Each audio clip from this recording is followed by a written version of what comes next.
Undangan itu tergeletak di atas meja makan, tampak mencolok di antara piring sarapan yang sudah kosong dan gelas kopi yang isinya tinggal setengah. Kertasnya tebal, dengan guratan tinta emas yang membentuk kaligrafi indah, mengumumkan acara syukuran rumah baru Ibu Ratna, ibu mertuaku. Bagi orang lain, ini mungkin sekadar undangan biasa, sebuah pemberitahuan untuk berbagi kebahagiaan. Tapi bagiku, Kalila, kertas tebal itu terasa lebih berat dari sebongkah batu. Ada aura dingin yang terpancar darinya.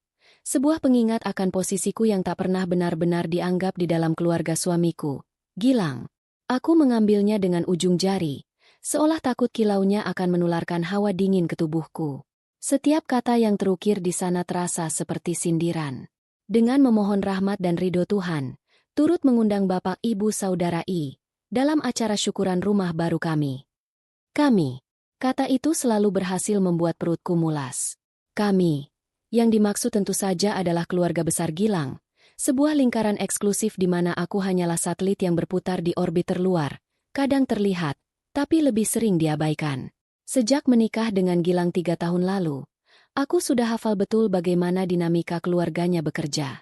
Mereka adalah keluarga terpandang, dengan bisnis properti yang dirintis oleh almarhum ayah mertuaku dan kini diteruskan oleh kakak-kakak Gilang. Mereka hidup dalam kemewahan yang tak pernah kubayangkan sebelumnya. Sementara aku datang dari keluarga yang sangat sederhana. Ayahku seorang pensiunan guru SD, dan ibuku membuka warung kelontong kecil di depan rumah kami. Latar belakang kami bagaikan langit dan bumi, sebuah fakta yang tidak pernah lupa untuk diingatkan oleh Ibu Ratna dalam setiap kesempatan. Bukan dengan makian kasar, tidak. Caranya jauh lebih halus, lebih menusuk. Seperti saat pertama kali aku datang ke rumahnya, ia memandangi sepatuku yang kubeli dari diskon di toko serba ada, lalu tersenyum tipis. Sepatunya manis sekali, Kalila. Sederhana, tapi pas di kakimu. Gilang memang pintar memilih, tidak pernah memaksakan yang di luar kemampuan. Atau saat acara keluarga dan aku mencoba membantu di dapur, ia akan menepuk tanganku dengan lembut. Sudah, kamu duduk saja di depan. Nanti bajumu kotor kena minyak.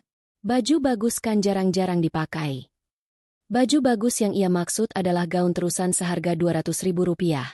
Satu-satunya gaun pesta yang kumiliki. Gilang, suamiku, selalu menjadi penengah yang payah. Ia mencintaiku. Aku tahu itu. Tapi cintanya seringkali tidak cukup kuat untuk melindungiku dari badai sindiran keluarganya. Setiap kali aku mengeluh atau menunjukkan kesedihanku, ia hanya akan memelukku dan berbisik. Sabar ya, sayang. Ibu kan memang begitu orangnya. Ceplas-ceplos. Jangan dimasukkan ke hati. Baginya, semua itu hanyalah angin lalu. Ia tumbuh di dalam lingkaran itu. Baginya semua itu normal. Ia tidak pernah merasakan bagaimana rasanya menjadi orang luar, bagaimana rasanya setiap gerak-gerikmu dinilai, setiap pakaianmu ditakar harganya, dan setiap ucapanmu ditimbang bobotnya. Malam itu, saat Gilang pulang kerja, aku menunjukkan undangan itu padanya. Ia melihatnya sekilas, lalu meletakkannya kembali ke meja seolah itu adalah brosur biasa. Oh iya. Ibu sudah telepon tadi siang. Acaranya hari Sabtu. Kamu bisa kan? Tanyanya sambil melonggarkan dasi. Aku menelan ludah, mencoba mencari kata-kata yang tepat. Mas, apa kita harus datang? Maksudku, ini kan acara keluarga besar. Aku. Gilang berhenti membuka kancing kemejanya dan menatapku. Tatapannya lembut, tapi ada sedikit nada lelah di sana. Kalila. Ini syukuran rumah baru ibuku. Tentu saja kita harus datang. Apa kata orang nanti kalau anak bungsunya tidak kelihatan batang hidungnya? Bukan itu maksudku, Mas. Aku hanya merasa tidak nyaman. Kamu tahu kan bagaimana ibu dan saudara-saudaramu menatapku. Ia menghela napas panjang, sebuah ritual yang selalu ia lakukan sebelum mengeluarkan kalimat andalannya. Sayang, itu hanya perasaanmu saja. Mereka semua baik. Hanya mungkin cara menunjukkannya berbeda. Ayolah, ini cuma sebentar. Kita datang, kasih selamat, makan-makan, lalu kita pulang. Anggap saja ini kewajiban sebagai anak. Ya. Aku terdiam. Melawan pun percuma. Pada akhirnya, aku akan selalu kalah oleh kata, kewajiban, dan, apa kata orang. Aku tidak ingin menjadi istri yang durhaka, yang menjauhkan suami dari keluarganya. Maka dengan berat hati, aku mengangguk pelan. Baiklah, Mas. Gilang tersenyum puas, mengecup keningku, lalu beranjak ke kamar mandi. Ia tidak tahu, anggukanku barusan terasa seperti menandatangani surat persetujuan untuk disakiti. Beberapa hari berikutnya, kecemasanku semakin menjadi. Aku membongkar seluruh isi lemari, mencari pakaian yang paling layak untuk dikenakan. Semua tampak salah. Batik ini terlalu kuno. Gaun ini terlalu sederhana. Kemeja ini terlalu kasual. Aku merasa seperti sedang mempersiapkan diri untuk maju ke medan perang tanpa membawa senjata apapun. Setiap pakaian yang kupunya seolah berteriak, sederhana, murah, tidak sepadan. Di sela-sela kecemasanku, aku melarikan diri ke satu-satunya duniaku yang aman, laptopku. Disinilah aku bukan sekadar Kalila, menantu yang tidak dianggap. Di sini, aku adalah Kala Senja, seorang desainer grafis lepas yang karyanya mulai diperhitungkan. Tidak ada yang tahu soal ini, bahkan Gilang sekalipun. Aku memulainya dari nol sejak setahun yang lalu, belajar otodidak dari internet, mengerjakan proyek-proyek kecil dengan bayaran yang tidak seberapa. Bekerja hingga larut malam sudah menjadi kebiasaanku. Gilang sering mengomel, menganggap aku hanya buang-buang waktu dengan main laptop. Lebih baik kamu tidur, sayang. Besok kan harus bangun pagi, siapkan sarapan, katanya suatu malam. Aku hanya tersenyum dan bilang akan segera menyusul. Ia tidak tahu, main laptop, yang ia maksud telah membantuku membayar cicilan motor kami bulan lalu saat keuangannya sedang seret. Ia juga tidak tahu bahwa uang dari proyek-proyek kecil itu kukumpulkan dalam sebuah rekening terpisah, sebuah dana darurat, sebuah jaring pengaman untuk diriku sendiri. Beberapa minggu terakhir, aku sedang mengerjakan proyek besar dari seorang klien penting. Seorang pengusaha properti ternama bernama Pak Hartono. Ia menemukan portofolioku secara online dan terkesan dengan gayaku yang minimalis namun elegan. Ia memintaku untuk merancang seluruh materi promosi untuk proyek apartemen mewah terbarunya. Nilai kontraknya sangat besar, lebih besar dari total gaji Gilang selama setahun. Jika proyek ini berhasil, aku bisa membeli sebuah apartemen kecil untuk diriku sendiri. Sebuah tempat di mana aku bisa menjadi diriku seutuhnya, tanpa perlu dinilai dan dihakimi. Pekerjaan inilah yang menjadi benteng pertahananku. Saat dunia nyata terasa begitu menghimpit, aku akan tenggelam dalam garis, warna, dan tipografi. Di depan layar laptop, aku memiliki kendali. Aku yang menentukan hasilnya. Karyaku dinilai berdasarkan kualitasnya, bukan berdasarkan latar belakang keluargaku atau harga pakaian yang kukenakan. Malam sebelum acara syukuran, aku berhasil menyelesaikan draft final untuk Pak Hartono dan mengirimkannya melalui email. Ada perasaan lega yang luar biasa. Setidaknya, satu beban berat di pundakku telah terangkat. Kini, tinggal satu lagi yang harus kuhadapi, pesta di rumah ibu mertuaku. Aku akhirnya memutuskan untuk mengenakan sebuah gaun terusan berwarna biru dongker yang kubeli beberapa bulan lalu. Tidak mahal, tapi potongannya sopan dan warnanya tidak terlalu mencolok. Aku mematut diri di cermin. Yang kulihat adalah seorang wanita dengan tatapan mata yang lelah, mencoba menyunggingkan senyum yang terasa kaku di bibir.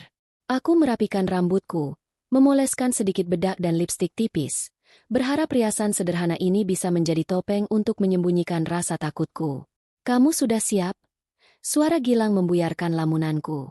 Ia tampak gagah dengan kemeja batik sutra lengan panjangnya. Kemeja yang sama persis dengan yang dipakai kakak-kakaknya. Seperti seragam tidak resmi keluarga mereka. Sudah, Mas. Jawabku pelan. Kamu cantik. Pujinya. Tulus. Aku tersenyum. Kali ini sedikit lebih alami. Pujiannya seperti setetes air di tengah gurun. Aku memegang lengannya erat saat kami berjalan menuju mobil. Aku berharap, dengan berpegangan padanya, aku bisa menyerap sedikit kekuatannya, sedikit rasa percaya dirinya. Aku berharap, malam ini, ia akan tetap berada di sisiku, menjadi perisai yang melindungiku. Sebuah harapan yang naif, yang entah sudah berapa kali harus kupatahkan sendiri. Rumah baru ibu mertuaku berdiri megah di sebuah kompleks perumahan elit. Dari kejauhan saja sudah terlihat kemewahannya. Pilar-pilar tinggi bergaya Romawi menopang teras depan. Dindingnya dilapisi batu alam berwarna krem, Dan tamannya ditata begitu apik dengan lampu-lampu sorot yang menonjolkan setiap lekuk tanaman mahalnya. Deretan mobil mewah sudah terparkir rapi di sepanjang jalan, berkilauan di bawah cahaya lampu jalan. Mobil kami yang merupakan mobil keluarga biasa tampak seperti perahu kecil yang tersesat di antara kapal-kapal pesiar. Perutku kembali bergejolak saat Gilang memarkir mobil. Suara musik klasik yang mengalun lembut terdengar samar-samar dari dalam, bercampur dengan derai tawa dan denting gelas. Setiap suara itu seolah membangun tembok yang lebih tinggi lagi antara diriku dan mereka. "Ayo turun," kata Gilang. Sama sekali tidak menyadari jemariku yang mendingin dan buku-buku jariku yang memutih karena terlalu erat mencengkeram tas tanganku. Aku menarik napas dalam-dalam sebelum membuka pintu mobil. Udara malam yang sejuk terasa kontras dengan panas yang menjalar di wajahku. Aku berjalan di samping Gilang, mencoba menyesuaikan langkahku dengan langkahnya yang lebar dan penuh percaya diri.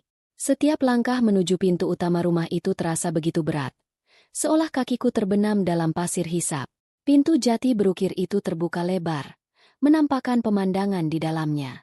Lantai marmer putih mengkilap memantulkan cahaya dari lampu kristal raksasa yang tergantung di langit-langit tinggi. Perabotan bergaya Eropa tertata dengan selera tinggi, dan di setiap sudut ruangan terdapat vas besar berisi rangkaian bunga segar yang wanginya semerbak.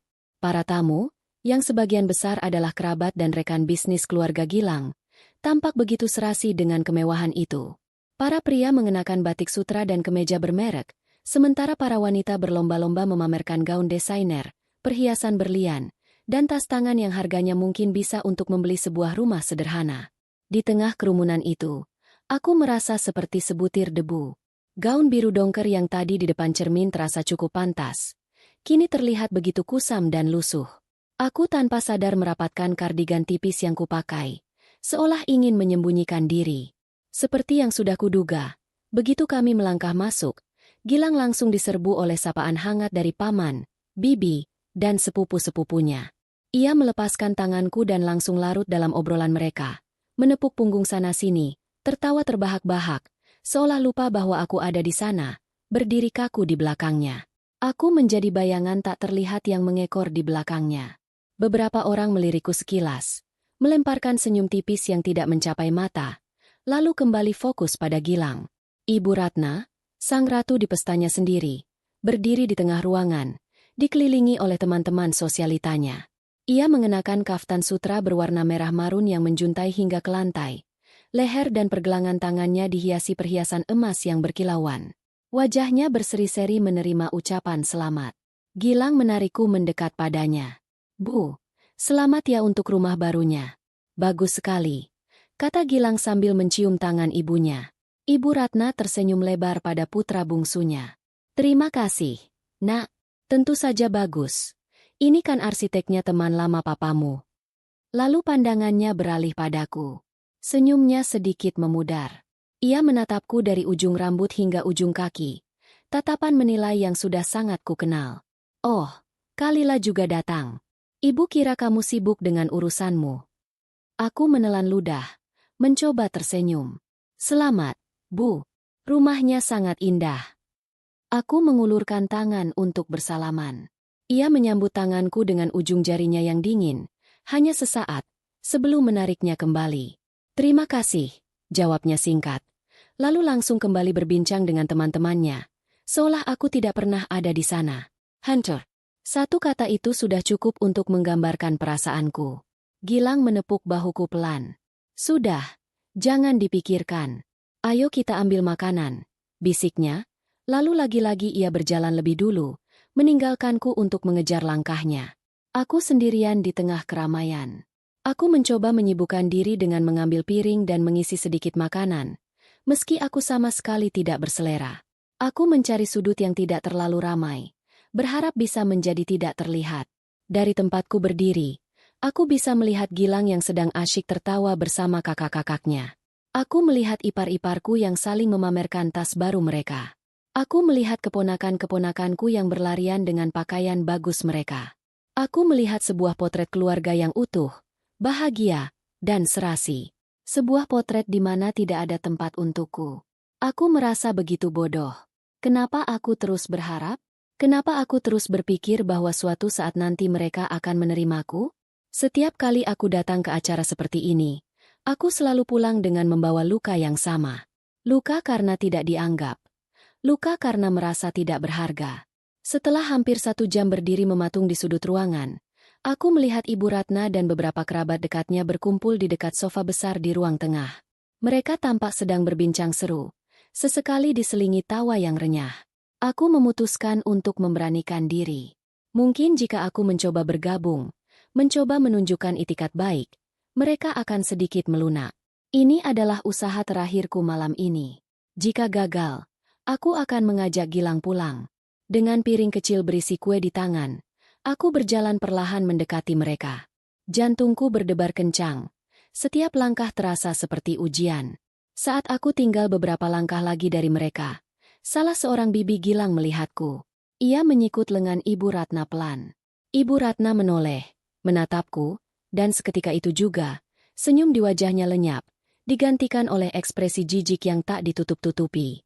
Ia sengaja mengeraskan suaranya, memastikan semua orang di sekitarnya bisa mendengar dengan jelas. Oh, wanita miskin datang ternyata.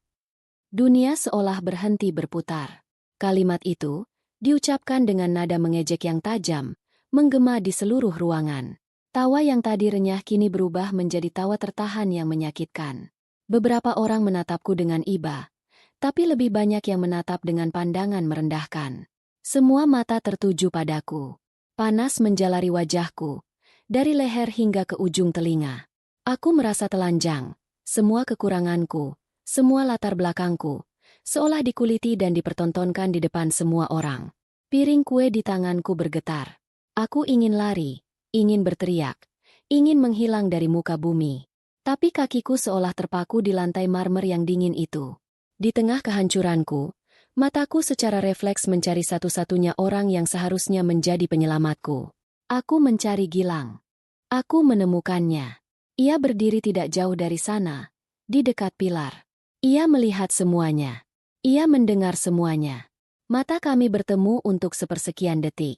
Di matanya, aku melihat kilatan rasa kaget, sedikit rasa malu, tapi tidak ada pembelaan. Tidak ada amarah. Tidak ada niat untuk berjalan ke arahku dan melindungiku. Sebaliknya, ia justru melakukan hal yang paling menyakitkan. Ia perlahan-lahan membuang muka, berpura-pura tidak melihat, dan kembali berbincang dengan sepupunya seolah tidak ada apapun yang terjadi. Saat itulah hatiku benar-benar hancur berkeping-keping. Bukan hinaan ibu mertuaku yang paling menyakitkan, tapi kebisuan suamiku. Diamnya Gilang adalah persetujuan. Diamnya adalah penegasan bahwa di matanya, aku memang seperti yang dikatakan ibunya. Tidak berharga. Tidak pantas dibela. Di saat itu, di tengah kemewahan rumah mertuaku, di antara orang-orang terpandang, aku merasa menjadi manusia paling malang dan paling sendirian di seluruh dunia. Waktu terasa membeku. Hinaan ibu mertuaku masih berdengung di telingaku, berputar-putar seperti kaset rusak. Wanita miskin. Wanita miskin datang ternyata. Setiap suku kata adalah sebuah cambukan yang meninggalkan bilur tak kasat mata di harga diriku. Suara tawa yang mengiringinya menjadi garam yang ditaburkan di atas luka itu. Aku berdiri terpaku, piring kue di tanganku terasa seberat batu, dan seluruh kekuatan di kakiku seolah tersedot habis ke dalam lantai marmer yang dingin. Aku bisa merasakan puluhan pasang mata menatapku, beberapa dengan iba, beberapa dengan cemooh, dan yang paling menyakitkan, tatapan suamiku yang memilih untuk berpaling. Di dalam kepalaku, semuanya menjadi bising sekaligus senyap. Bising oleh suara-suara yang menghakimiku. Senyap karena tidak ada satupun suara yang membelaku. Aku merasa terisolasi dalam sebuah gelembung kaca. Sementara pesta di sekelilingku terus berjalan dalam gerak lambat. Aku melihat bibir-bibir bergerak. Tapi aku tidak bisa mendengar apa yang mereka katakan. Aku melihat orang-orang tertawa. Tapi aku tidak bisa merasakan kegembiraannya.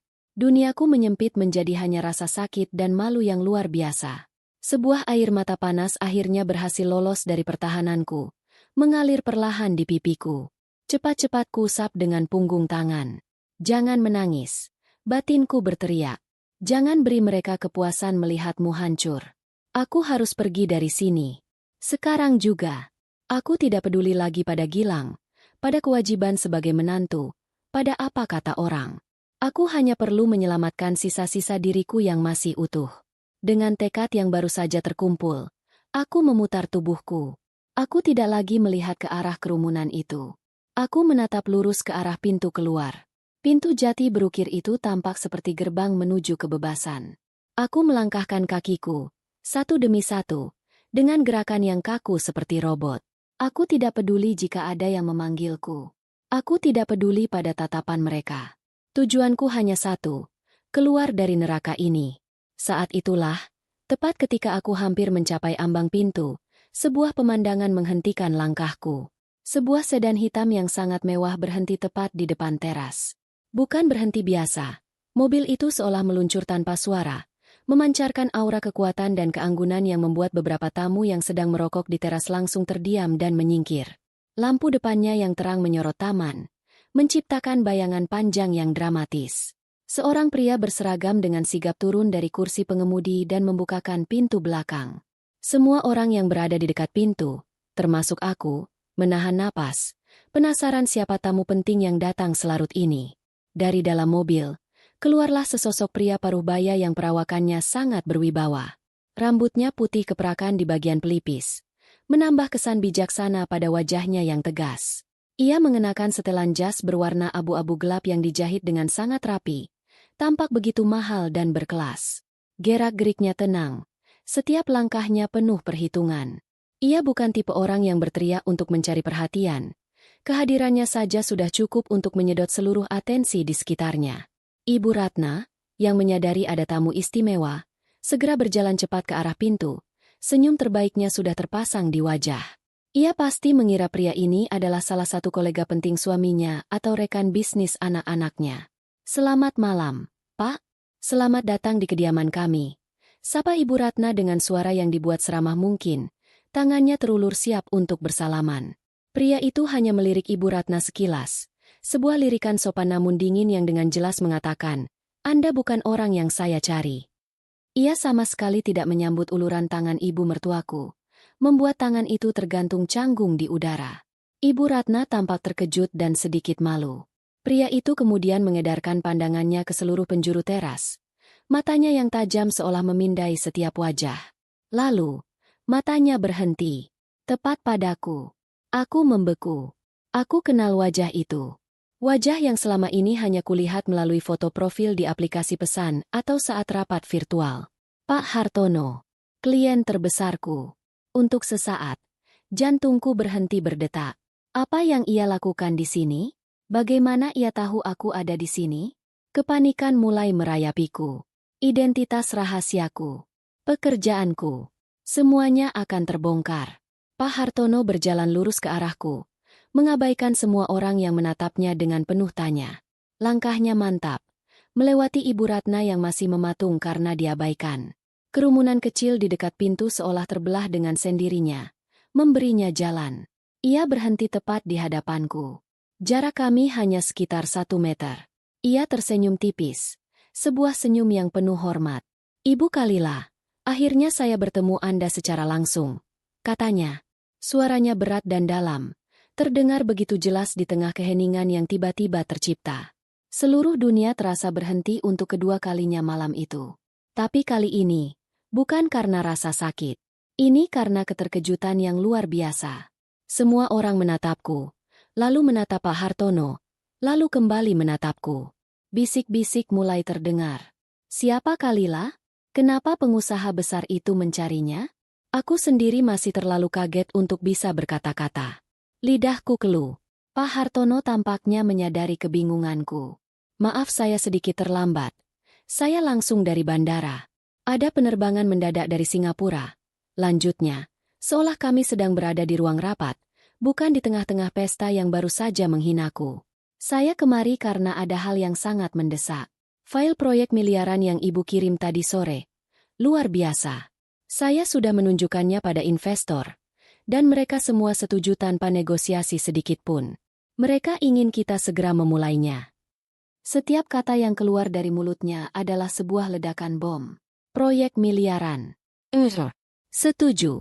Kata-kata itu melayang di udara, menghantam telinga semua orang yang mendengarnya. Aku bisa melihat dari sudut mataku. Wajah Ibu Ratna yang berubah pucat pasi. Bibi Gilang yang tadi ikut tertawa, kini mulutnya ternganga. Pak Hartono kemudian melanjutkan, seolah tidak menyadari dampak dari ucapannya. Saya tahu ini tidak sopan, tapi bisakah kita membahasnya sebentar? Mungkin 5 atau 10 menit. Ada beberapa detail terkait jadwal pembayaran dan penandatanganan kontrak yang ingin saya pastikan langsung dengan Anda. Kontrak. Pembayaran. 10 menit. Saat itulah aku sadar. 10 menit yang lalu, aku adalah wanita miskin yang menjadi bahan tertawaan. 10 menit yang lalu, aku adalah menantu tak dianggap yang bahkan tidak pantas dibela oleh suaminya sendiri. Tapi 10 menit kemudian, aku adalah seorang profesional yang dicari oleh pengusaha sekaliber Pak Hartono untuk membicarakan proyek miliaran. Hidupku, posisiku, duniaku, semuanya berbalik 180 derajat hanya dalam hitungan 10 menit. Keheningan yang menyelimuti teras rumah itu terasa begitu pekat. Bisa diiris dengan pisau. Suara musik klasik dari dalam rumah terdengar seperti alunan musik dari dunia lain. Semua mata masih tertuju padaku. Tatapan mereka kini bukan lagi berisi cemoohan atau iba, melainkan campuran dari rasa tidak percaya, kebingungan, dan rasa penasaran yang sangat besar. Aku masih berdiri di sana, di hadapan Pak Hartono, mencoba memproses semua yang terjadi. Otakku bekerja keras menghubungkan titik-titik. Hinaan Ibu Ratna, tangisanku yang tertahan, keputusanku untuk pergi, dan kini, kedatangan Pak Hartono yang seperti dewa penyelamat. Aku menarik napas panjang, mencoba menemukan kembali suaraku yang sepertinya tersangkut di tenggorokan. Rasa malu dan sakit hati yang tadi membakarku perlahan-lahan surut, digantikan oleh gelombang adrenalin yang aneh. Untuk pertama kalinya malam ini, aku merasa memegang kendali.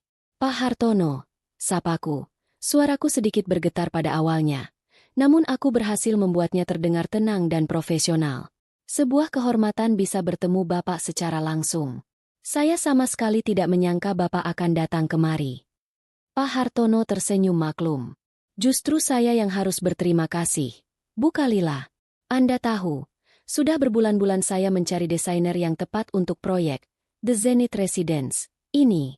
Saya sudah menolak puluhan proposal dari agensi-agensi besar. Tapi begitu saya melihat portofolio Kala Senja, saya tahu saya telah menemukan orang yang tepat. Kala Senja, nama samaran yang kupakai. Nama yang menjadi identitasku di dunia profesional.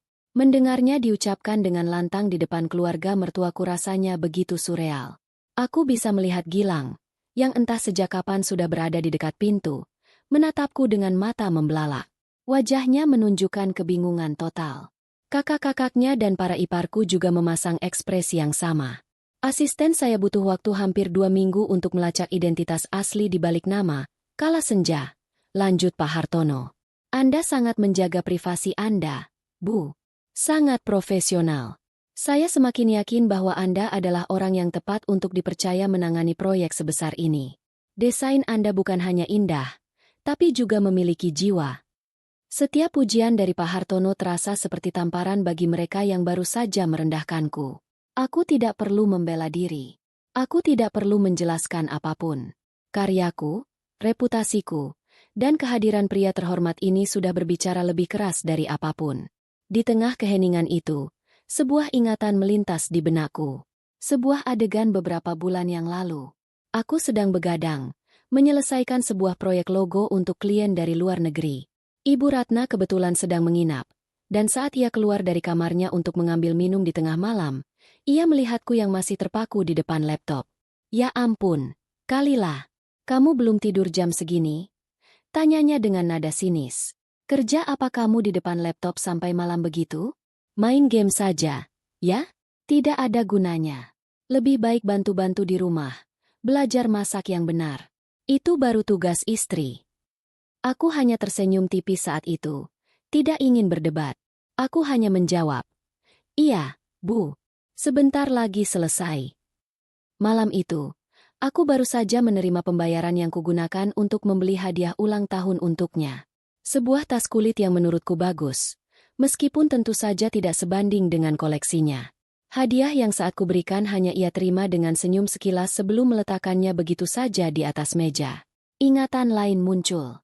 Malam ketika Gilang mengeluh karena mobilnya mengeluarkan suara aneh. Biaya perbaikannya ternyata cukup mahal, dan ia sedang tidak punya uang lebih. Pusing aku. Lah, gaji bulan ini sudah pas-pasan. Keluhnya sambil memijat kening. Aku tidak tega melihatnya. Tanpa pikir panjang, aku mentransfer sejumlah uang dari rekening rahasiaku ke rekeningnya. Saat ia bertanya uang dari mana, aku berbohong. Aku pinjam dari teman lamaku. Mas, nanti kita ganti kalau sudah ada rezeki. Aku melakukan itu untuk menjaga harga dirinya sebagai suami. Ia berterima kasih, memelukku, tanpa pernah tahu bahwa uang itu adalah hasil kerja kerasku, hasil dari malam-malam tanpa tidur di depan laptop yang sering ia keluhkan. Kenyataan-kenyataan itu kini terasa begitu pahit. Aku telah menyembunyikan kekuatanku, mengecilkan diriku sendiri, hanya demi diterima, demi menjaga perasaan mereka. Dan balasan yang kudapatkan adalah hinaan dan pengabaian. Jadi, Bu Kalila, suara Pak Hartono membuyarkanku dari lamunan. Mengenai kontraknya. Tentu, Pak. Jawabku, kini dengan suara yang lebih mantap. Aku menegakkan punggungku. Rasa sakit itu telah berubah menjadi kekuatan dingin yang menjalar di seluruh tulangku. Tapi saya rasa ini bukan tempat yang tepat untuk membicarakannya. Terlalu ramai. Kalimatku adalah sebuah pernyataan. Aku tidak lagi menganggap diriku bagian dari keramaian ini. Aku telah menarik garis batas yang jelas. Pak Hartono mengangguk setuju. Anda benar. Bagaimana kalau kita lanjutkan di lobi hotel terdekat? Saya sudah memesan tempat. Asisten saya bisa mengantar Anda. Ini adalah sebuah tawaran, sebuah jalan keluar, sebuah kesempatan untuk meninggalkan semua ini di belakangku. Aku menatap lurus ke depan, ke arah Pak Hartono, tapi dari sudut mataku aku bisa melihat kepanikan di wajah Gilang dan Ibu Ratna. Ide yang bagus, Pak. Jawabku dengan tegas. Ibu. Tiba-tiba Ibu Ratna maju selangkah. Senyum paksanya kembali terpasang. Pak Hartono, ya? Wah, tidak disangka menantu saya ini ternyata punya teman sepenting Bapak. Kenapa tidak bilang dari dulu? Kalila? Ayo, Pak, silakan masuk dulu. Jangan sungkan-sungkan. Kita bicarakan di dalam saja. Lebih nyaman. Perubahan sikapnya yang 180 derajat itu terasa begitu menjijikan. Tiba-tiba saja aku menjadi menantunya. Tiba-tiba saja ia menjadi begitu ramah. Aku menatapnya dengan pandangan dingin. Terima kasih tawarannya, Bu. Tapi saya dan Pak Hartono punya urusan pekerjaan yang mendesak. Gilang juga ikut mendekat. Sayang, tunggu dulu. Kamu mau kemana? Pak Hartono, saya Gilang, suami Kalila. Mungkin kita bisa. Aku memotong ucapannya. Mas, urusanku dengan Pak Hartono adalah urusan profesional.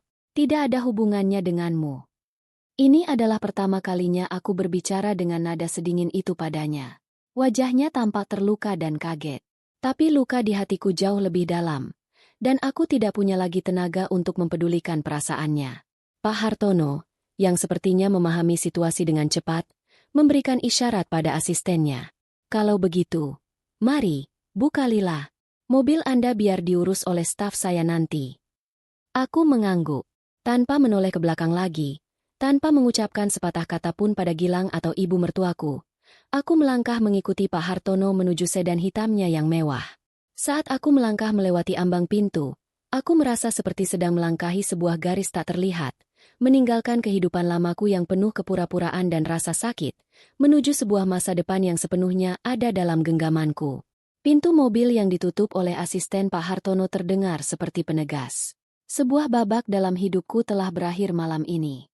Sepeninggal mobil hitam mewah yang membawa Kalila, suasana di teras rumah Ibu Ratna menjadi aneh. Keheningan yang tadinya pekat kini pecah menjadi riak-riak bisikan yang menyebar seperti virus ke seluruh penjuru pesta. Para tamu yang tadi menjadi saksi bisu adegan dramatis itu kini saling berpandangan, bertukar informasi dalam gumaman pelan. Topik pembicaraan bukan lagi tentang kemegahan rumah baru atau lezatnya hidangan, melainkan tentang sosok menantu perempuan yang selama ini mereka anggap tidak ada. Ibu Ratna masih berdiri mematung di dekat pintu. Wajahnya yang tadi pucat pasi kini memerah karena campuran antara malu dan amarah yang tertahan.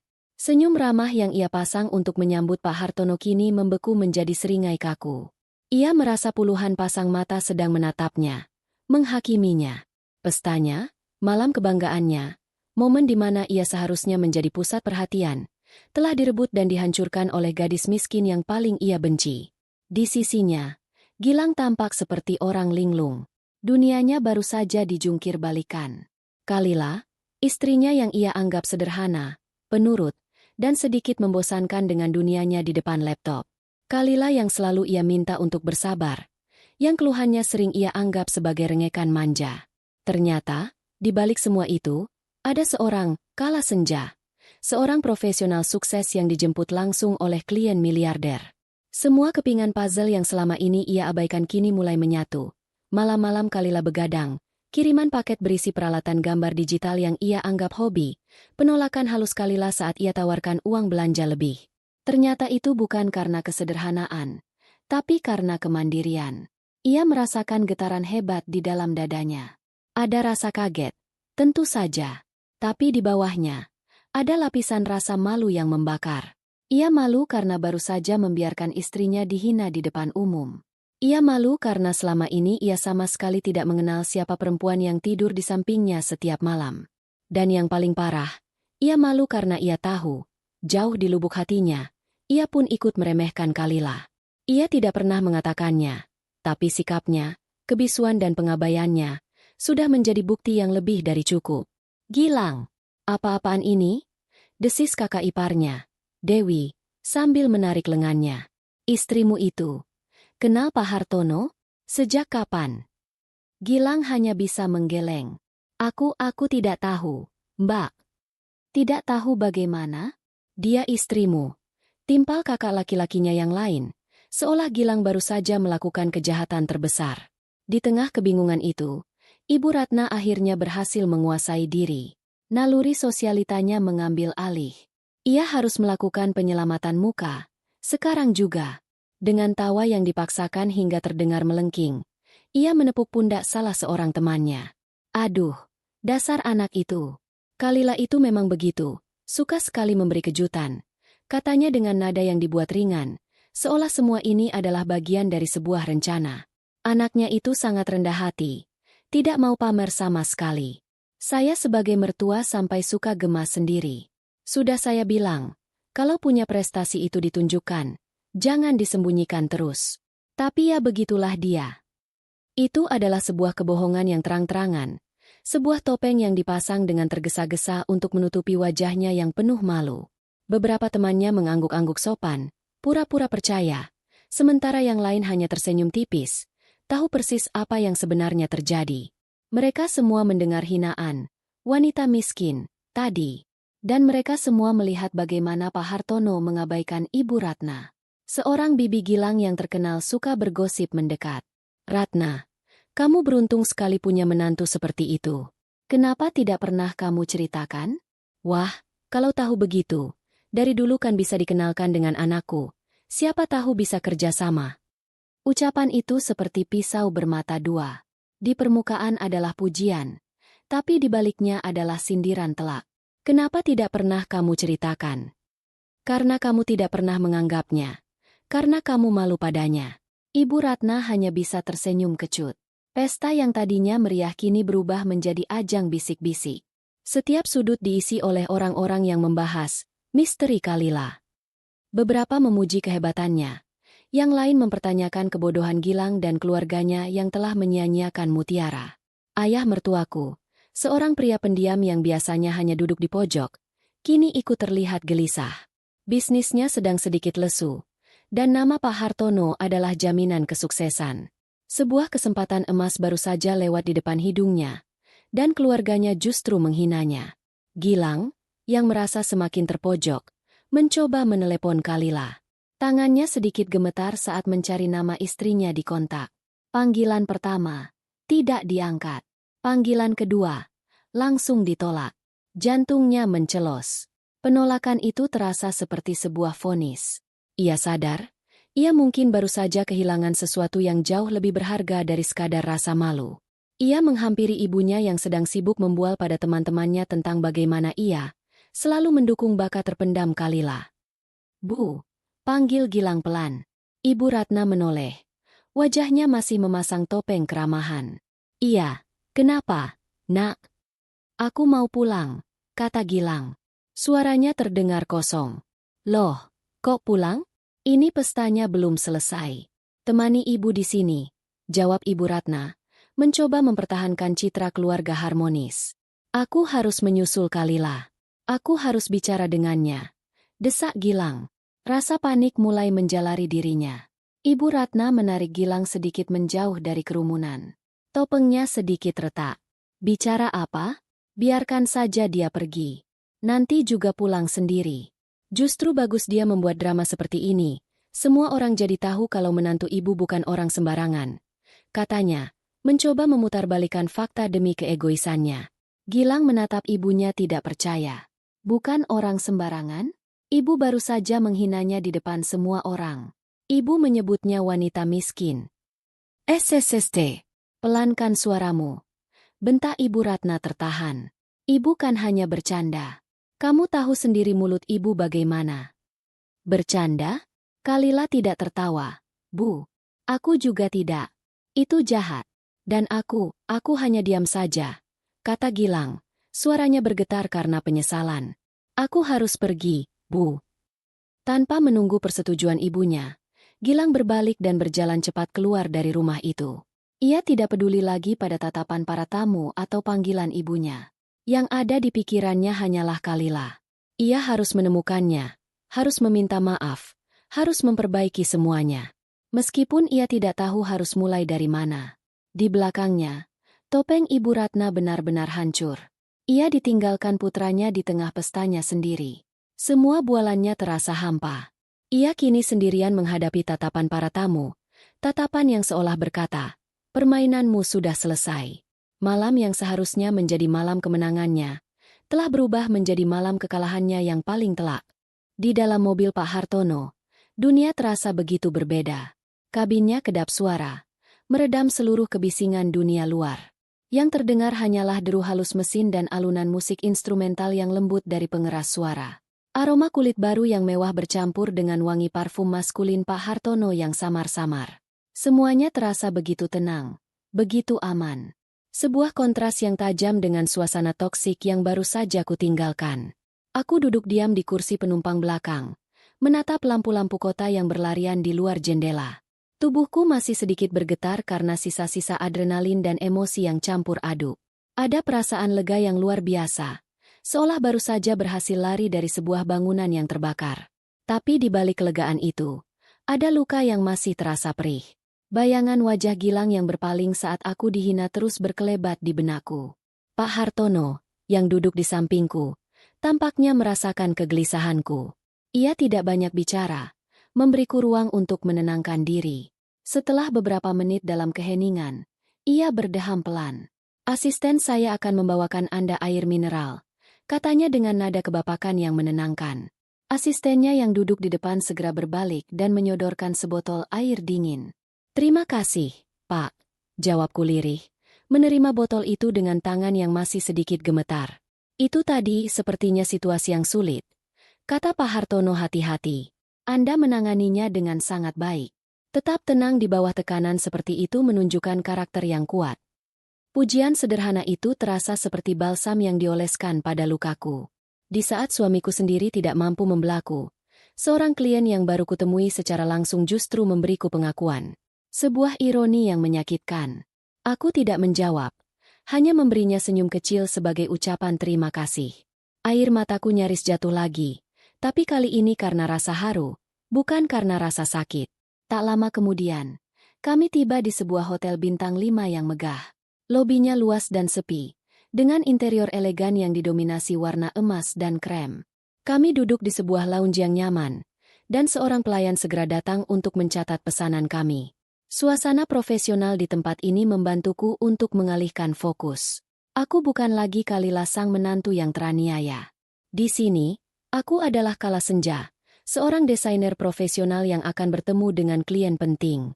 Aku meletakkan tasku di meja, mengeluarkan sebuah tablet dan pulpen digital. Aku siap untuk bekerja. Baik, Pak Hartono. Mengenai poin-poin yang ingin Bapak diskusikan, ujarku. Suaraku kini terdengar jauh lebih stabil dan percaya diri. Pak Hartono tampak terkesan dengan perubahanku yang cepat. Ia tersenyum dan mulai memaparkan beberapa detail mengenai kontrak. Selama hampir 1 jam berikutnya, kami tenggelam dalam diskusi pekerjaan. Kami membahas jadwal pembayaran, tenggat waktu untuk setiap fase proyek, hak cipta, hingga rencana peluncuran media. Di tengah diskusi itu, aku merasakan sebuah transformasi dalam diriku. Setiap kali aku memberikan masukan, setiap kali aku menjawab pertanyaan Pak Hartono dengan data dan argumen yang kuat, aku merasa diriku semakin utuh. Rasa rendah diri yang selama ini membelengguku perlahan-lahan terkikis.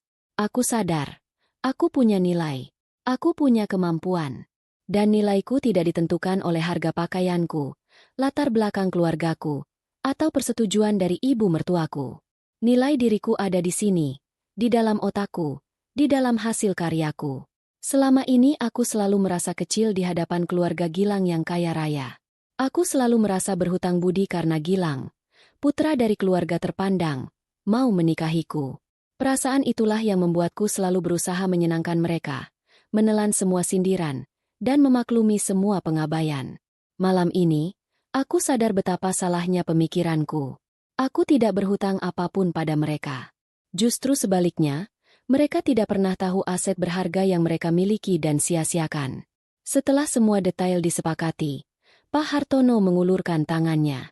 Senang sekali bisa bekerja sama dengan Anda, Bu Kalila. Saya yakin proyek ini akan menjadi sebuah mahakarya. Aku menyambut uluran tangannya dengan mantap. Saya juga, Pak. Terima kasih atas kepercayaan Bapak. Jabat tangan kami terasa seperti sebuah segel. Segel untuk kesepakatan bisnis, sekaligus segel untuk babak baru dalam hidupku. Saat kami sedang bersiap-siap untuk pergi, ponselku yang sejak tadi kusimpan di dalam tas bergetar hebat. Puluhan notifikasi panggilan tak terjawab dan pesan singkat dari Gilang. Aku mengabaikannya. Tapi kemudian, sebuah panggilan dari nomor yang tak kukenal masuk. Karena mengira mungkin itu dari staf Pak Hartono, aku mengangkatnya. Halo, Kalila? Ini ayah. Terdengar suara ayah mertuaku di seberang telepon. Nadanya terdengar begitu ramah. Sebuah keramahan yang belum pernah kudengar sebelumnya. Aku terdiam sejenak. Iya, Pak. Ada apa? Kamu di mana, Nak? Kami semua khawatir. Gilang mencarimu kemana-mana. Katanya, terdengar penuh kepedulian palsu. Tadi itu, soal ibumu. Kamu jangan masukkan ke hati, ya. Maklum. Orang tua. Ayah minta maaf mewakilinya. Aku mendengarkan sandiwara itu dengan perasaan hampa. Begini, Nak.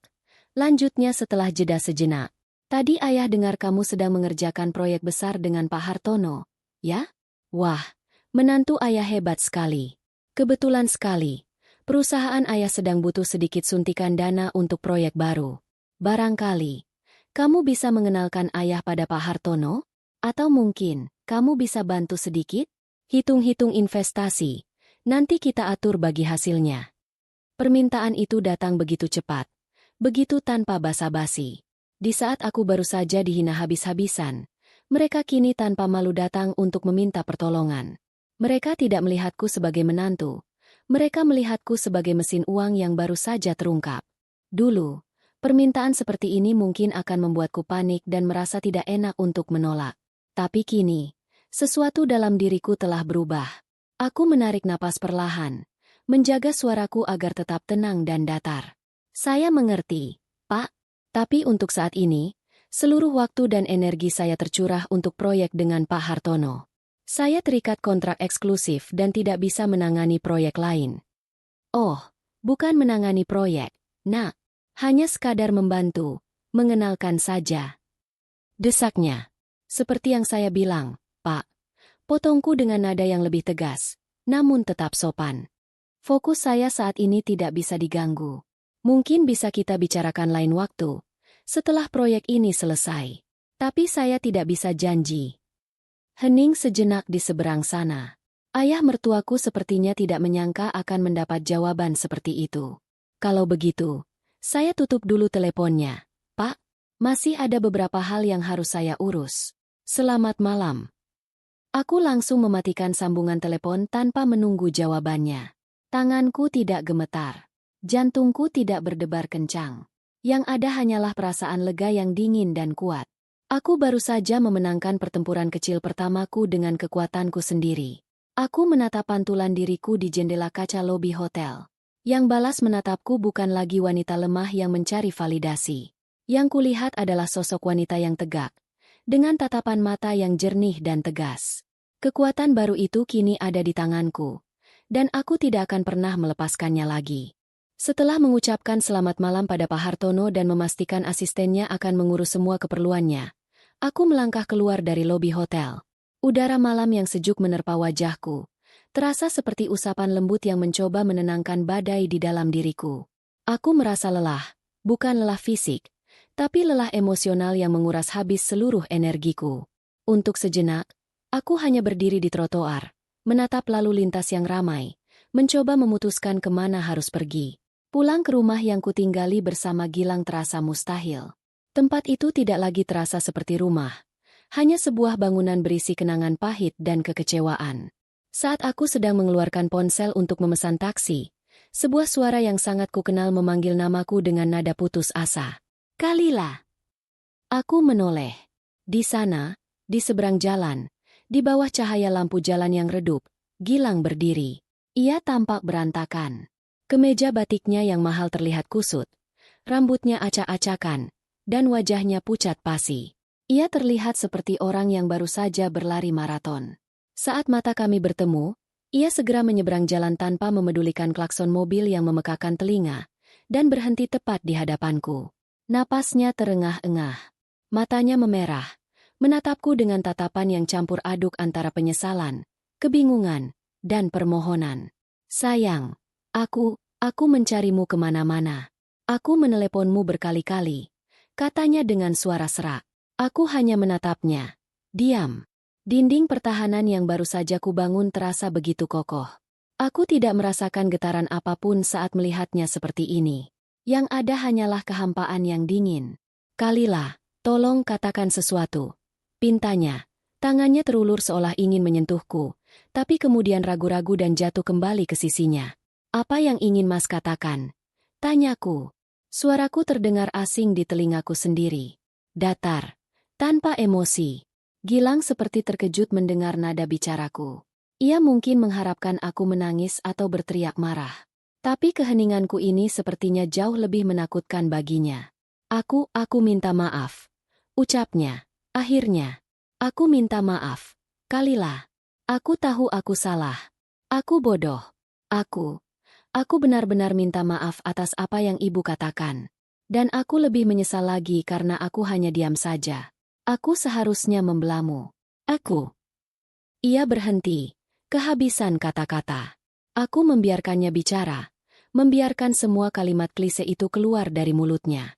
Aku sudah pernah mendengar permintaan maafnya berkali-kali untuk masalah-masalah yang lebih kecil. Dan itu tidak pernah mengubah apapun. Kenapa Mas diam? Tanyaku. Masih dengan nada yang sama. Aku tidak bertanya untuk menyudutkannya. Aku benar-benar ingin tahu jawabannya. Gilang tampak gelagapan. Aku kaget. Lah. Aku tidak tahu harus berbuat apa. Semuanya terjadi begitu cepat. Ibu. Kamu tahu sendiri ibu bagaimana. Aku tidak mau membuat keributan di pestanya, di depan semua orang. Alasan-alasan itu, satu persatu, terdengar begitu lemah, begitu menyedihkan. Alasan yang hanya mementingkan dirinya sendiri dan citranya. Aku tersenyum tipis, sebuah senyuman tanpa kehangatan. Jadi, Mas lebih memilih untuk tidak membuat keributan daripada menjaga kehormatan istrimu? Mas lebih memilih menjaga perasaan ibu daripada menjaga hatiku yang saat itu hancur di depan semua orang? Itu pilihan yang Mas buat secara sadar. Bukan begitu, sayang. Sergahnya cepat. Aku tidak bermaksud begitu. Aku tidak tahu kalau kamu ternyata sehebat itu. Aku tidak tahu tentang pekerjaanmu, tentang Pak Hartono, tentang semua itu. Kalau saja aku tahu. Dan di sanalah letak masalahnya. Pengakuan yang paling jujur dan paling menyakitkan dari semua alasan yang ia berikan. Aku maju selangkah, menatap lurus ke matanya. Jadi, kalau aku bukan Kala Senja, kalau aku tidak kenal Pak Hartono, kalau aku benar-benar hanya wanita miskin, seperti yang ibumu katakan, maka aku pantas dihina? Maka aku tidak pantas dibela? Begitu, Mas. Pertanyaanku telak menghantamnya. Wajahnya memucat. Ia membuka mulutnya, tapi tidak ada suara yang keluar. Ia tidak bisa menjawabnya, karena jauh di dalam hatinya, ia tahu jawabannya adalah, ya. Selama ini, nilai diriku di matanya ternyata memang serendah itu. Pembelaan darinya ternyata bersyarat. Bergantung pada status dan kemampuanku. Ini tidak pernah tentang uang, Mas Gilang. Lanjutku, suaraku sedikit bergetar untuk pertama kalinya. Bukan karena sedih, tapi karena amarah dingin yang akhirnya merayap naik. Ini tidak pernah tentang aku punya proyek miliaran atau tidak. Ini tentang harga diriku sebagai manusia, sebagai istrimu. Saat ibumu merendahkanku, ia tidak hanya menghina status sosialku, ia menghina pilihanmu. Ia menghina pernikahan kita. Dan kamu, sebagai suamiku, sebagai nahkoda pernikahan ini, justru membiarkan kapal kita ditenggelamkan. Aku melihat air mata mulai menggenang di pelupuk mata Gilang. Aku salah. Lah. Aku tahu. Aku menyesal. Beri aku satu kesempatan lagi untuk memperbaikinya. Aku janji. Aku akan berubah. Aku akan membelamu di depan siapapun. Aku. Bagaimana aku bisa percaya? Potongku. Bagaimana aku bisa percaya pada janji yang diucapkan karena Mas baru saja tahu aku punya uang? Bagaimana aku bisa yakin Mas akan tetap membelaku jika suatu saat nanti bisnisku gagal dan aku kembali menjadi wanita miskin di mata ibumu? Pertanyaan-pertanyaan itu menggantung di udara, tanpa jawaban. Karena kami berdua tahu, kepercayaan yang sudah hancur tidak bisa direkatkan kembali hanya dengan permintaan maaf. Selama 3 tahun ini, kataku pelan, aku selalu berpikir bahwa yang aku butuhkan adalah penerimaan dari keluargamu. Aku berusaha keras menjadi menantu yang baik, yang penurut, yang tidak banyak menuntut. Aku mengecilkan diriku sendiri agar bisa muat di dalam kotak yang mereka siapkan untukku. Malam ini aku sadar, aku salah besar. Aku berhenti sejenak, menarik napas dalam-dalam. Yang aku butuhkan sebenarnya bukan penerimaan mereka. Yang aku butuhkan adalah pembelaan dan rasa hormat dari suamiku. Dan itu tidak pernah aku dapatkan. Bukan hanya malam ini, tapi selama 3 tahun ini. Kalimat terakhir itu adalah vonis akhir bagi pernikahan kami. Gilang terisak pelan, bahunya berguncang. Pemandangan itu tidak lagi membuat hatiku luluh. Aku sudah terlalu mati rasa. Aku butuh waktu untuk sendiri, Mas, kataku sambil melangkah mundur. Aku perlu berpikir. Kamu mau kemana? Jangan tinggalkan aku. Kalilah, kumohon. Pintanya dengan suara yang pecah. Sebuah taksi yang tadi kupesan berhenti tepat di sampingku. Aku tidak tahu, jawabku jujur. Tapi yang jelas, aku tidak akan pulang malam ini. Aku membuka pintu taksi dan masuk ke dalam, tanpa menoleh ke belakang lagi. Saat mobil mulai melaju, aku bisa melihat dari kaca spion, bayangan Gilang yang masih berdiri terpaku di trotoar, semakin lama semakin kecil, sebelum akhirnya lenyap di telan malam. Aku tidak menangis. Aku hanya merasa kosong. Seolah sebuah beban yang sangat berat baru saja terangkat dari pundakku, meninggalkan ruang hampa yang luas di dalam hatiku. Sopir taksi itu bertanya beberapa kali tentang tujuanku, tapi aku hanya bisa menjawab dengan gumaman tidak jelas. Pikiranku kosong. Aku tidak punya tempat untuk dituju. Pulang ke rumah orang tuaku hanya akan menimbulkan kepanikan dan pertanyaan yang belum siap kujawab. Menginap di hotel terasa terlalu impersonal. Lalu, sebuah ingatan muncul. Sebuah kunci yang tersimpan di laci rahasiaku di rumah. Kunci dari sebuah unit apartemen kecil di pinggir kota. Apartemen yang cicilan uang mukanya sudah lunas kubayar dengan hasil kerjaku sebagai kala senja. Apartemen yang kubeli tanpa sepengetahuan siapapun, sebagai rencana darurat, sebagai sebuah mimpi akan kemandirian. Aku belum pernah ke sana sejak serah terima kunci 2 bulan lalu. Pak, bisa tolong ke alamat ini? Kataku pada sopir taksi, menunjukkan alamat yang tersimpan di ponselku. Perjalanan terasa lama dan sunyi. Aku hanya menatap keluar jendela, membiarkan pikiranku berkelana. Konfrontasiku dengan Gilang terasa seperti adegan dalam sebuah film.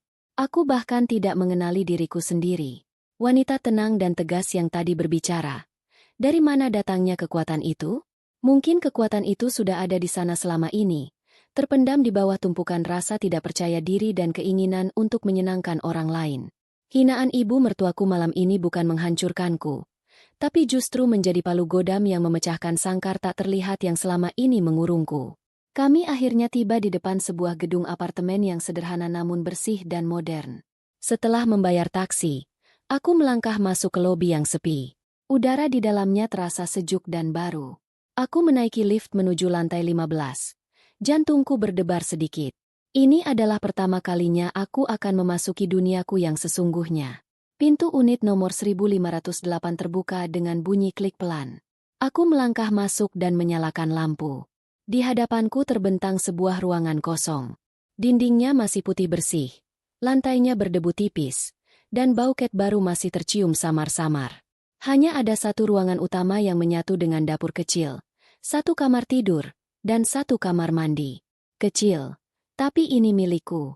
Tidak ada jejak Gilang di sini. Tidak ada bayang-bayang ibu mertuaku. Hanya ada aku dan ruang kosong yang penuh dengan kemungkinan. Aku meletakkan tasku di lantai dan berjalan perlahan ke arah jendela besar yang menghadap ke gemerlap lampu kota. Aku menyandarkan keningku pada kaca yang dingin. Dan saat itulah, pertahananku akhirnya runtuh. Air mata yang sejak tadi kutahan akhirnya tumpah. Aku menangis tanpa suara. Bahuku terguncang hebat. Aku menangisi hinaan yang kuterima. Aku menangisi pengkhianatan Gilang. Tapi lebih dari itu, aku menangisi 3 tahun hidupku yang sia-sia. 3 tahun di mana aku berusaha begitu keras untuk mendapatkan cinta dan penerimaan dari orang-orang yang tidak pernah pantas mendapatkannya. Aku menangisi Kalila yang dulu, yang begitu naif, yang rela mengorbankan harga dirinya demi sebuah ilusi keluarga bahagia. Aku menangis hingga mataku bengkak dan kepalaku terasa pening.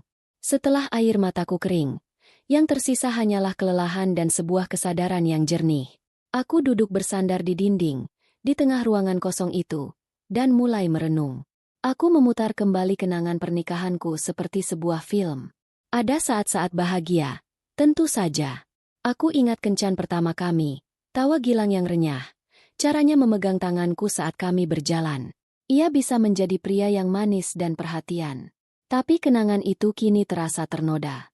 Aku sadar, kebahagiaan itu hanya ada saat semuanya berjalan sesuai keinginannya. Saat aku menjadi sosok istri yang ia dan keluarganya harapkan. Lalu aku teringat pada bendera-bendera merah yang selama ini sengaja kuabaikan. Saat aku bercerita tentang mimpiku untuk punya studio desain sendiri, ia hanya tersenyum dan berkata, "Buat apa capek-capek, sayang? Aku kan masih sanggup menafkahimu. Kamu di rumah saja, urus aku." Ia mengatakannya dengan nada penuh kasih. Tapi yang kudengar sekarang adalah sebuah usaha untuk membatasi duniaku. Aku teringat saat ibunya mengkritik masakanku, dan Gilang hanya diam. Saat kakaknya menyindir pakaianku, dan Gilang hanya mengalihkan pembicaraan. Polanya selalu sama. Ia adalah seorang pengecut yang ahli dalam menghindari konflik. Dan aku, dengan kebutaanku, selalu memaafkannya, selalu mencari pembenaran untuk sikapnya. Pertanyaannya sekarang, bisakah pernikahan ini diselamatkan? Gilang mungkin akan berubah. Ketakutan kehilangan istri sukses-nya mungkin akan membuatnya berusaha lebih keras. Ia mungkin akan mulai membelaku di depan ibunya. Tapi pertanyaan yang lebih penting adalah, apakah aku masih menginginkannya? Apakah aku masih bisa menatap wajahnya tanpa teringat pada momen saat ia membuang muka? Apakah aku bisa kembali tidur di sampingnya tanpa merasa was-was? Bertanya-tanya apakah pembelaannya tulus atau hanya karena status baruku? Kepercayaan itu, sekali retak, akan selamanya meninggalkan bekas. Di tengah keheningan apartemen, ponselku bergetar lagi. Kali ini bukan Gilang, melainkan Rini, sahabat terbaikku sejak kuliah. Aku menarik napas dan mengangkatnya. "Lah, kamu di mana?" Aku dengar dari sepupuku yang kebetulan datang ke pesta mertuamu. Dia cerita semuanya. "Kamu baik-baik saja?" Rentetan pertanyaan Rini terdengar penuh kekhawatiran. Mendengar suara sahabatku, pertahananku goyah lagi. "Aku tidak tahu, Rin," jawabku lirih. Aku menceritakan semuanya. Dari hinaan ibu mertuaku hingga konfrontasiku dengan Gilang. Rini mendengarkan dengan sabar. Ia tidak menghakimi, tidak juga langsung menyuruhku untuk meninggalkan Gilang. Ia hanya bertanya satu hal. "Lah, Lupakan sejenak soal Gilang, soal mertuamu, soal proyek barumu. Aku hanya ingin tanya satu hal. Apa yang sebenarnya kamu inginkan untuk dirimu sendiri? Apa yang akan membuat Kalila bahagia? Pertanyaan sederhana itu menamparku. Selama ini, aku selalu memikirkan apa yang akan membuat Gilang bahagia, apa yang akan membuat keluarganya senang.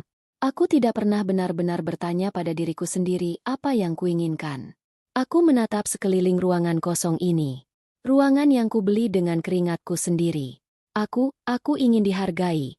Rin, jawabku akhirnya. Aku ingin merasa aman. Aku ingin membangun sesuatu yang menjadi milikku sendiri. Aku ingin hidup tanpa rasa takut akan dihakimi. Kalau begitu, mulailah dari sana, kata Rini lembut. Keputusan soal pernikahanmu bisa menunggu. Yang terpenting sekarang adalah kamu. Bangun kembali dirimu. Fokus pada pekerjaanmu. Temukan lagi siapa dirimu tanpa bayang-bayang mereka. Nasihatnya terasa begitu menenangkan. Iya benar. Aku tidak perlu memutuskan semuanya malam ini.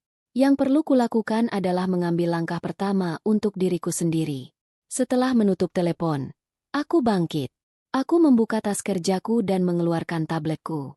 Di layar, terpampang draft desain interior untuk lobi apartemen, The Zenith Residence. Proyekku bersama Pak Hartono. Aku menatapnya lama. Garis-garis tegas, warna-warna elegan, komposisi yang seimbang. Ini adalah duniaku. Di sini aku punya kendali. Aku duduk di lantai berdebu itu, menyalakan tabelku, dan mulai bekerja. Di tengah apartemen kosong yang menjadi saksi bisu kehancuran hatiku, aku mulai membangun kembali hidupku, dimulai dari sebuah goresan digital di ujung penaku. Aku berada di persimpangan jalan, dan malam ini, aku memilih jalan yang menuju pada diriku sendiri. 2 minggu berlalu sejak malam yang mengubah segalanya. 2 minggu itu terasa seperti jeda panjang antara dua babak kehidupan. Aku tidak kembali ke rumah yang dulu kutinggali bersama Gilang. Aku tinggal di apartemen baruku, duniaku yang baru. Secara bertahap, ruangan yang kosong itu mulai terisi. Sebuah kasur sederhana di sudut kamar, sebuah meja kerja kecil di dekat jendela, sebuah mesin pembuat kopi yang menjadi sahabatku di pagi hari, dan tumpukan buku-buku desain yang berserakan di lantai. Tidak banyak, tapi setiap benda di dalamnya adalah pilihanku, dibeli dengan uangku sendiri. Untuk pertama kalinya dalam waktu yang sangat lama, aku merasa memiliki sebuah rumah. Di sini, di dalam benteng kesendirianku, aku bekerja seperti orang gila. Aku menumpahkan seluruh energi, fokus, dan emosiku ke dalam proyek, The Zenith Residence. Pekerjaan menjadi terapi sekaligus penyelamatanku. Setiap garis yang kugambar, setiap palet warna yang kupilih, adalah caraku untuk menegaskan kembali kendali atas hidupku. Pak Hartono sangat puas dengan kemajuanku, dan setiap pujian darinya menjadi batu bata baru yang memperkuat kembali rasa percaya diriku yang hancur. Tentu saja, dunia di luar apartemenku tidak diam.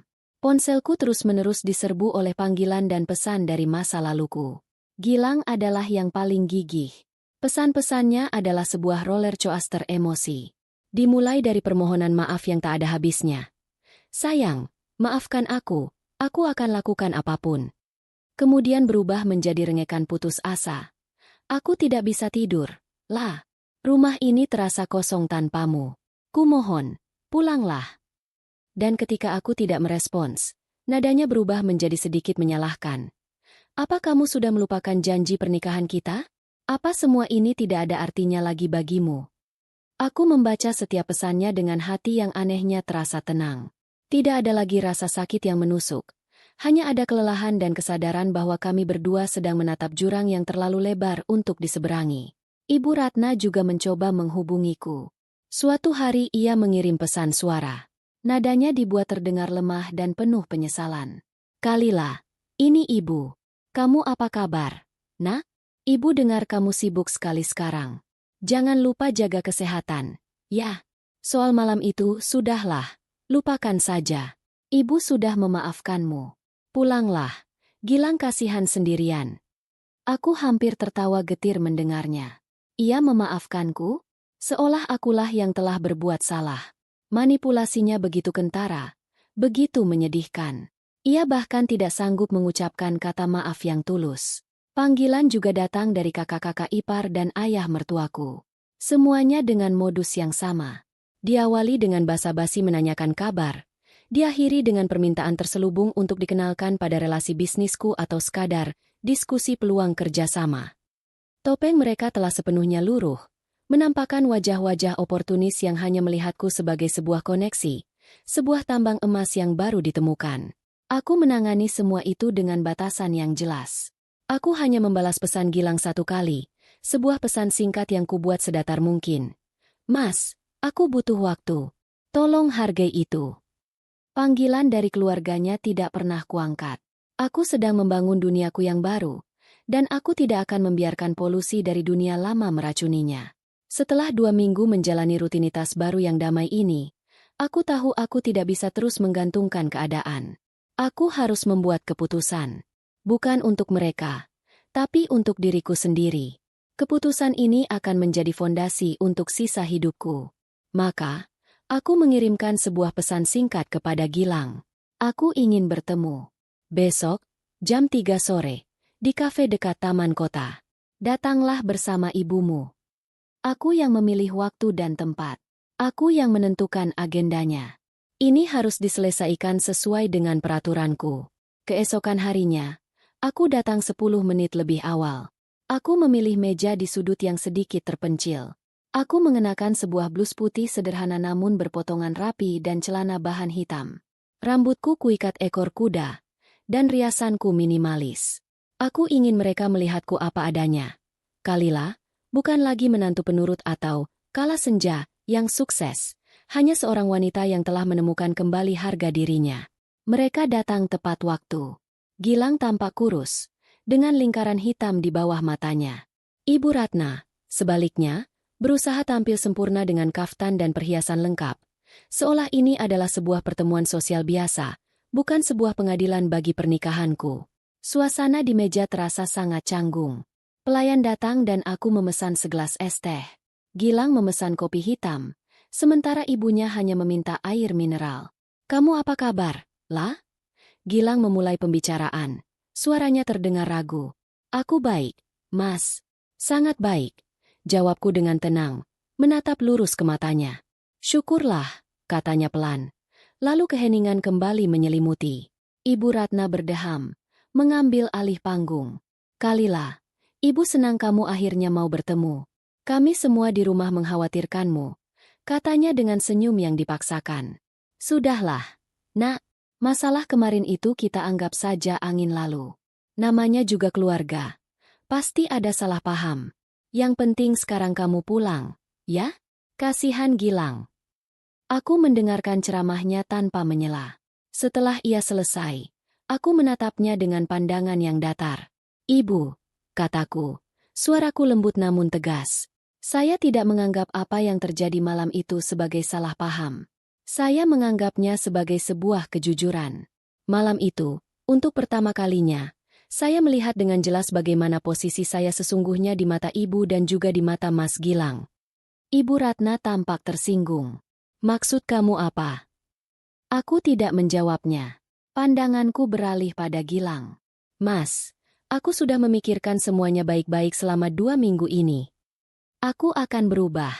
Lah, aku janji." Potong Gilang cepat. Nadanya memohon. "Aku akan belajar untuk membelamu. Aku akan menentang siapapun. Bahkan ibuku sendiri. Beri aku satu kesempatan lagi." Aku menatapnya lama. Mungkin ia bersungguh-sungguh. Mungkin ia benar-benar akan berubah. Tapi kemudian aku bertanya pada diriku sendiri. Apakah aku masih peduli? "Aku percaya Mas mungkin akan berusaha," kataku pelan. "Tapi masalahnya bukan lagi di sana. Masalahnya ada padaku." Kepercayaan itu seperti kertas. Mas, sekali diremas, ia tidak akan pernah bisa kembali sempurna. Dan kepercayaanku padamu sebagai pelindungku, sebagai suamiku, sudah hancur malam itu. Aku kemudian kembali menatap Ibu Ratna, kali ini dengan seulas senyum tipis yang tulus. "Dan untuk Ibu, saya justru ingin mengucapkan terima kasih." Ibu Ratna dan Gilang menatapku dengan bingung. "Terima kasih, Bu," lanjutku. Hinaan ibu malam itu justru menjadi tamparan paling keras yang pernah saya terima. Tamparan yang akhirnya menyadarkan saya akan nilai diri saya sendiri. Tanpa kejadian itu, mungkin saya akan selamanya hidup sebagai wanita penurut yang tidak punya suara. Mungkin saya akan selamanya menyembunyikan kemampuan saya hanya demi diterima. Jadi, terima kasih karena telah tanpa sengaja membebaskan saya. Wajah Ibu Ratna berubah dari bingung menjadi marah. Ia sadar aku tidak sedang memujinya. Aku menarik napas dalam-dalam, mengumpulkan semua kekuatanku untuk mengucapkan kalimat terakhir. Karena itu semua, dengan kesadaran penuh, saya memutuskan bahwa saya tidak bisa melanjutkan pernikahan ini. Saya ingin kita berpisah. Kata, berpisah, menggema di antara kami. Gilang membeku. Wajahnya pucat pasi seolah baru saja dihantam petir. Ibu Ratna ternganga, tak percaya dengan apa yang didengarnya. Apa? Kamu mau menceraikan anak saya? Serunya dengan nada tinggi. Topeng keibuannya luruh seketika. Dasar wanita tidak tahu diuntung. Setelah kamu jadi orang sukses, kamu mau menendang anak saya begitu saja? Aku tidak terkejut dengan reaksinya. Aku hanya menatap Gilang. Mas dengar sendiri, kan? Bahkan di saat seperti ini, yang ibumu pikirkan adalah status dan uang. Gilang tidak bisa berkata-kata. Air mata mulai mengalir di pipinya. Jangan. Lah, kumohon jangan lakukan ini, bisiknya lirih. Aku menggeleng pelan. Keputusanku sudah bulat. Ini yang terbaik untukku. Dan mungkin, juga untukmu, Mas. Kamu bisa mencari wanita lain yang lebih sesuai dengan standar keluargamu. Aku mengambil sebuah amplop coklat dari dalam tasku dan meletakkannya di atas meja. Di dalam sini ada nama dan nomor telepon pengacaraku. Beliau yang akan mengurus semuanya. Aku tidak akan menuntut apapun. Aku hanya ingin kebebasanku kembali. Aku bangkit dari kursiku. Rasanya seperti sebuah beban seberat gunung terangkat dari pundakku. Terima kasih untuk 3 tahun ini, Mas Gilang. Aku pergi dulu. Tanpa menoleh ke belakang, aku berjalan keluar dari kafe itu. Aku bisa mendengar Gilang memanggil namaku. Tapi aku tidak berhenti. Aku terus berjalan, melangkah keluar dari pintu kaca, menuju cahaya matahari sore yang hangat. Aku tidak menangis. Aku tidak merasa sedih. Yang kurasakan hanyalah kedamaian. Aku adalah seorang pemenang, bukan karena aku berhasil mengalahkan mereka, tapi karena aku berhasil memilih diriku sendiri. 2 tahun kemudian, sinar matahari pagi menembus jendela kaca dari lantai ke lantai di sebuah kantor modern di pusat kota. Di salah satu dindingnya, terpampang sebuah logo elegan bertuliskan, Kala Senja Studio. Di bawahnya, beberapa penghargaan desain tingkat nasional dan Asia Tenggara berjejer rapi. Ruangan itu didominasi warna putih dan kayu terang, memberikan kesan luas, bersih, dan kreatif. Di tengah ruangan, Kalila sedang berdiri di depan sebuah papan tulis besar, memberikan arahan pada timnya yang terdiri dari 5 orang desainer muda yang menatapnya dengan penuh kekaguman. Ingat, klien kita untuk proyek ini adalah brand ramah lingkungan. Jadi saya mau setiap elemen visualnya mencerminkan nilai itu. Gunakan warna-warna alam, tipografi yang organik, dan pastikan ada ruang putih yang cukup agar desainnya terasa, bernapas. Jelasnya dengan suara yang tenang namun penuh wibawa. Kalila yang sekarang adalah versi terbaik dari dirinya. Rambutnya dipotong sebahu, memberikan kesan lebih segar dan dinamis. Ia mengenakan pakaian kerja yang simpel namun berkelas. Tapi perubahan terbesarnya ada di matanya. Tatapannya jernih, penuh percaya diri, dan memancarkan aura kebahagiaan yang tulus. Proyek The Zenith Residence menjadi loncatan besar bagi karirnya. Kesuksesan proyek itu membuat namanya sebagai Kala Senja meroket. Ia tidak lagi bekerja sendirian dari apartemennya. Ia kini memimpin sebuah butik agensi desain yang menjadi incaran banyak merek besar. Ia telah membangun mimpinya, bata demi bata, dengan kerja keras dan bakatnya. Kehidupan pribadinya pun menemukan keseimbangan yang indah. Apartemennya yang dulu kosong kini telah menjadi sebuah surga kecil yang nyaman, diisi dengan perabotan yang ia pilih sendiri dan karya-karya seni dari seniman lokal. Ia menikmati kesendiriannya, tapi tidak pernah merasa kesepian. Ia punya Rini dan lingkaran sahabat yang selalu mendukungnya. Ia juga menjadi lebih dekat dengan orang tuanya, yang kini begitu bangga melihat pencapaian putri mereka. Tentu saja, bayangan dari masa lalu sesekali masih muncul, tapi tidak lagi dalam bentuk luka. Suatu hari, saat sedang membaca sebuah majalah bisnis di ruang tunggu bandara, ia tanpa sengaja melihat sebuah artikel kecil tentang perkembangan bisnis properti. Di sana disebutkan bahwa perusahaan milik keluarga mantan suaminya sedang mengalami stagnasi. Mereka kalah bersaing dengan developer-developer baru yang lebih inovatif. Kalila hanya membacanya sekilas, tanpa perasaan senang atau sedih. Itu bukan lagi urusannya. Ia juga pernah mendengar kabar dari seorang teman lama bahwa Gilang akhirnya menikah lagi setahun yang lalu, dengan seorang wanita pilihan ibunya. Seorang wanita dari keluarga kaya yang setara dengan mereka. Kalila hanya bisa berharap dalam hati semoga Gilang benar-benar bahagia. Proses perceraian mereka berjalan lancar.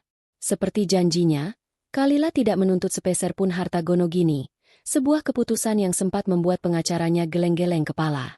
Tapi bagi Kalila, kebebasan jauh lebih berharga dari uang. Suatu sore, saat ia sedang menghadiri sebuah pameran seni, sebuah kejadian tak terduga terjadi. Saat sedang mengamati sebuah lukisan, ia merasa seseorang berdiri di sampingnya. Saat ia menoleh, jantungnya sempat berhenti sesaat. Gilang. Ia tampak jauh lebih tua dari usianya. Ada kelelahan permanen yang terukir di wajahnya. Ia tidak lagi memiliki aura percaya diri seperti dulu. Ia menatap Kalila dengan pandangan yang sulit diartikan, campuran antara kagum, menyesal, dan sedih. Kalila, sapanya pelan. Mas Gilang, apa kabar? Jawab Kalila dengan sopan. Nadanya ramah namun menjaga jarak. Baik, Aku lihat karyamu di mana-mana sekarang. Selamat ya. Kamu benar-benar hebat. Katanya tulus. Terima kasih. Jawab Kalila singkat. Keheningan yang canggung menyelimuti mereka. Aku sering memikirkanmu. Kata Gilang akhirnya. Suaranya bergetar. Aku sadar aku telah membuat kesalahan terbesar dalam hidupku. Aku melepaskan hal yang paling berharga. Kalila menatapnya. Kali ini dengan sedikit rasa iba. Bukan cinta, hanya iba pada seorang pria yang terjebak dalam penyesalannya. Semua orang pernah membuat kesalahan, Mas. Yang penting adalah belajar darinya. Apakah kamu bahagia sekarang? Tanyanya, seolah jawaban Kalila akan menentukan nasibnya. Kalila tersenyum. Kali ini sebuah senyuman yang begitu lebar dan lepas. Senyuman yang mencapai matanya. Sangat. Aku sangat bahagia. Mendengar jawaban itu, Gilang sepertinya mengerti. Tidak ada lagi harapan. Ia hanya bisa mengangguk pelan. Syukurlah. Aku ikut senang mendengarnya. Aku doakan kamu terus bahagia. Lah. Terima kasih, Mas Gilang. Aku juga doakan kamu menemukan kebahagiaanmu. Jawab Kalila. Setelah percakapan singkat itu, Kalila pamit untuk bergabung dengan teman-temannya di sisi lain galeri. Ia melangkah pergi tanpa beban, meninggalkan Gilang dan masa lalunya di belakang, untuk selamanya. Malam itu, setelah pameran selesai, Kalila tidak langsung pulang. Ia meminta sopirnya untuk berhenti di dekat jembatan yang menghadap ke gedung-gedung pencakar langit kota. Ia berdiri di sana sendirian, membiarkan angin malam menerbangkan rambutnya. Ia teringat malam di pesta syukuran itu. Malam di mana ia merasa menjadi manusia paling hina di dunia. Siapa sangka, malam tergelap dalam hidupnya justru menjadi awal dari fajar yang paling terang. Ia tidak lagi membenci ibu mertuanya. Ia tidak lagi marah pada Gilang. Semua itu telah menjadi bagian dari sejarah, bagian dari pelajaran hidup yang membentuknya menjadi wanita kuat seperti sekarang. Ia mengeluarkan ponselnya dan membuka sebuah folder berisi foto-foto desain untuk proyek impiannya selanjutnya, membangun sebuah sekolah desain gratis untuk anak-anak kurang mampu. Ia tersenyum menatap layar ponselnya. Langit di hadapannya terbentang luas, penuh dengan bintang dan kemungkinan yang tak terbatas. Fajar yang baru itu bukan hanya sebuah momen, melainkan sisa hidupnya yang akan ia jalani dengan kepala tegak dan hati yang penuh rasa syukur.